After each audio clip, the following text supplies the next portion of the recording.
Praise the Lord. இன்னைக்கு ஏசப்பா உங்களுக்கு கொடுக்குற வாக்குத்தத்தம், பயப்படாதே, நான் உனக்கு துணை நிற்கிறேன் என்று. கர்த்தருக்கு பிரியமான தேவ ஜனமே, கர்த்தர் தான் வெறுக்கிற காரியமாக சொல்வது பயப்படுதல். பயப்படுதல் கர்த்தருக்கு பிரியமில்லாத காரியம்.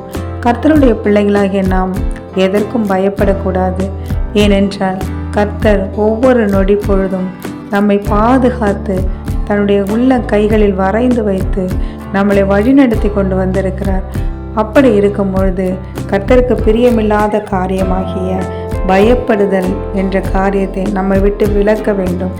கர்த்தருக்கு பயப்படுதல் ஞானத்தின் ஆரம்பம் என்று வேதம் சொல்கிறது.